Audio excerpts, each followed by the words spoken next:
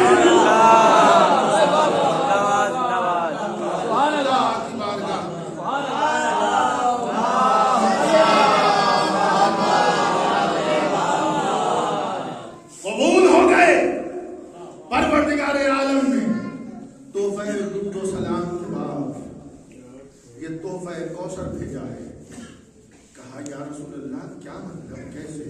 سنا دیا سورہ کوثر، کان قریب پروردگار عالم تمہیں اولاد سے نوازے گا، اولاد سے نوازے گا، اولاد سے نوازے گا۔ اب آپ کی خدمت میں کچھ عرض کروں، یہ جو تحفہ دیا ہے رسول اللہ کو پروردگار عالم نے، ہمارے یہاں بھی دستور ہے، ہم لوگ بھی آپس میں ایک دوسرے کو تحفے دیا کرتے ہیں، ہے نا؟ سب کسی نہ کسی نے کہیں نہ کہیں کسی نہ کسی کو، اپنے باپ کو، اپنی ماں کو، اپنے بھائی کو، اپنی بہن کو، اپنے استاد کو، کسی نہ کسی کو کسی نہ کسی عنوان سے اپنے دوست کو تحفہ کبھی نہ کبھی دیا ضرور ہوگا یا لیا ضرور ہوگا۔ دونوں باتوں میں سے کوئی نہ کوئی ایک بات ضرور ہے۔ اچھا تحفہ میں آپ سے سوال کرتا ہوں، دیا کیوں جاتا ہے؟ کسی کو ہم تحفہ دیتے ہیں تو کیوں دیتے ہیں؟ اس لیے کہ ہم اس سے محبت کرتے ہیں، ہم اس سے راضی ہیں جسے ہم تحفہ دیتے ہیں، یا تحفہ اس لیے دیا جاتا ہے کہ ہم سے وہ راضی ہو جائے۔ دو ہی صورتیں ہیں تحفہ دینے کی، یا ہم راضی ہیں یا راضی کرنا چاہتے ہیں۔ ہم محبت کرتے ہیں اس لیے تحفہ دے رہے ہیں، سامنے والا ہم سے محبت کرنے لگے اس لیے تحفہ دے رہے ہیں۔ توجہ رکھیے گا اعزان گرامی قدر، یا تو ہم راضی ہیں یا اسے راضی کرنا چاہتے ہیں، اسی لیے تحفہ یہ دستور کائنات ہے، دستور انسانیت ہے، اسی لیے تحفہ دیا جاتا ہے۔ جس کو بھی دیکھ لیجئے، جہاں بھی دیکھ لیجئے، ہر قوم و مذہب میں یہ بات موجود ہے، ہر ملت میں موجود ہے۔ اس میں بات مذہب کی نہیں ہے نہ قوم کی بات ہے، یہ بات انسانیت کی ہے۔ انسان جو بھی ہے وہ کسی نہ کسی کو کسی نہ کسی زاویے سے تحفہ ضرور دیتا ہے اور تحفہ قبول کیا کرتا ہے۔ کیوں؟ اس لیے کہ انسان کی فطرت میں محبت ہے، انسان کی فطرت میں محبت ہے، یہ چاہتا ہے کہ ہم راضی ہیں تو ہم تحفہ دیں گے۔ کیوں؟ اس لیے کہ جب راضی ہوں گے تو خوش ہوں گے، خوشی کی وجہ سے کچھ نہ کچھ دیا جائے گا، تو وہ تحفے کی شکل میں دیا جاتا ہے۔ یا سامنے والا راضی ہو جائے تو ہم اسے تحفہ دیتے ہیں۔ کوئی کام کرانا ہو کسی سے، کوئی ادھیکاری ہو تو اس کے پاس تحفے کی صورت میں، اب لوگوں نے الگ بات ہے کہ رشوت کو تحفے کی صورت میں دے دیا ہے، یہ الگ معاملہ ہے، یہ ایک الگ بحث ہے کہ کیا تحفہ ہے اور کیا رشوت ہے۔ ایک سلمان پڑھے میں جو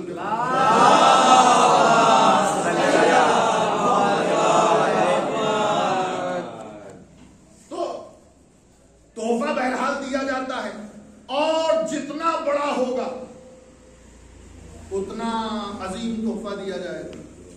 ذات جتنی بڑی ہوگی اتنا بڑا تحفہ ہوگا۔ اب یہ ڈیپینڈ کرتا ہے دونوں پر، جو تحفہ دے رہا ہے وہ کتنا بلند و بالا ہے،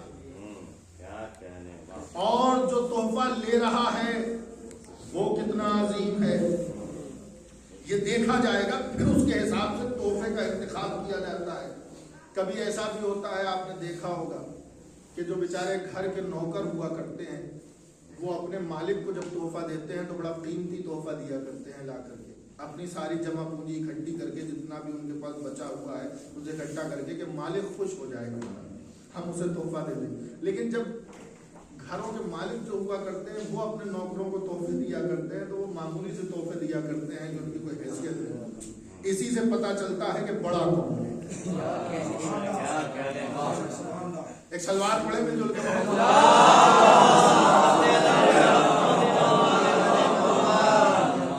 بات یہ روپے پیسے سے بڑا ہونا بڑائی نہیں ہے. کردار کا بڑا ہونا چاہیے, ذہنیت بڑی ہونی چاہیے, ذہنیت بڑی ہونی چاہیے. تو اس مالک سے بہتر تو وہ نوکر ہے جس نے اپنی زندگی کی ساری جمع پونجی اکٹھی کر کے اپنے مالک کو تحفہ دے دیا. پہچانے گرامی قدر, جتنی عظیم ذات اتنا بڑا تحفہ, اتنا عظیم تحفہ. اب تحفہ دینے والا مالک کائنات, خالق کائنات ہے. تحفہ دینے والا خالق کائنات ہے, تحفہ لینے والا مالک کائنات ہے. تحفہ دینے والا خالق کائنات, تحفہ لینے والا مالک کائنات ہے. تو اب تحفہ کتنا عظیم ہونا چاہیے, کتنا عظیم, کتنا عظیم ہو. کیا پوری کائنات میں کوئی شے ایسی ہے کہ جسے محمد مصطفیٰ کے سامنے کوئی عظمت حاصل ہو؟ جو کچھ بھی اس کائنات میں ہے وہ سب محمد مصطفیٰ کے صدقے میں بنا. تو صدقہ تحفہ نہیں ہو سکتا. تحفے کے طور پر زمین پیش نہیں کی جا سکتی, صدقے میں ہے. آسمان پیش نہیں کیا جا سکتا, صدقے میں ہے. چاند و ستارے سورج پیش نہیں کیے جا سکتے, صدقے میں ہے. غلمان و حوریں پیش نہیں کی جا سکتی, صدقے میں ہے. سلسبیل و کوثر و تسلیم و ارم و عدد وہ نہیں پیش نہیں کیے جا سکتے, صدقے میں ہے. توجہ رکھیے گا جانے گرامی پر, جنت پیش نہیں کی جا سکتی, صدقے میں ہے. الغرض جو کچھ بھی زمین و آسمان کے درمیان موجود ہے وہ سب محمد مصطفیٰ کے قدموں کے صدقے میں بنا ہے. تو اب صدقہ تو تحفہ نہیں ہو سکتا, کوئی نہ کوئی شے ایسی ہونی چاہیے جو ان سب سے عظیم ہو, ان سب سے بڑی ہو, جسے تحفے کی شکل میں پیش کیا جا سکے. سبحان اللہ, سبحان اللہ. کوئی نہ کوئی شے ایسی ہونی چاہیے کہ جو ان سب سے بڑی ہو, کہ جسے تحفے کی شکل میں پیش کیا جا سکے اور تحفہ لینے والا بھی خوش ہو جائے, تحفہ لینے والا بھی خوش ہو جائے. بات یہ ہے کہ راضی کرنے کی بات ہے نا, یا تو وہ راضی ہے یا راضی کرنا چاہتا ہے. اب مجھے نہیں پتا کہ محمد مصطفیٰ کو وہ تحفہ دے کیوں رہا ہے. وہ راضی ہے محمد مصطفیٰ سے یا ان کو راضی کرنا چاہتا ہے, یا ان کو راضی کرنا چاہتا ہے. وہ راضی ہے یا انہیں راضی کرنا چاہتا ہے. یہ جملہ میں نہ کہتا اگر میں نے ان آنکھوں سے قرآن کی آیت نہ پڑھی ہوتی. عزیزان گرامی قدر, وہ تو راضی تھا, ہے, رہے گا. ان سے وہ راضی تھا, راضی ہے, راضی رہے گا. وہ راضی کرنا چاہتا ہے ان کو, اس لیے تحفہ دے رہا ہے. آیت پڑھو قرآن مجید کی, آیت میں ارشاد ہوتا ہے یا ایتھا النفس المطمئنۃ ارجعی الی ربک راضیۃ مرضیہ. اے نفس مطمئنہ, میں تو راضی ہوں, تو راضی ہو جا.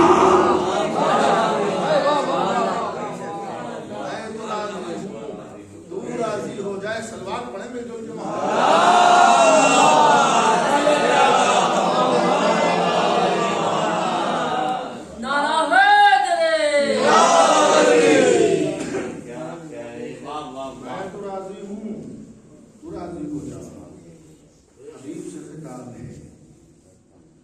راضی کرنا چاہتا ہے اپنے حبیب کو, اس لیے تحفہ دے رہا ہے. اب تحفہ بھی اتنا عظیم ہونا چاہیے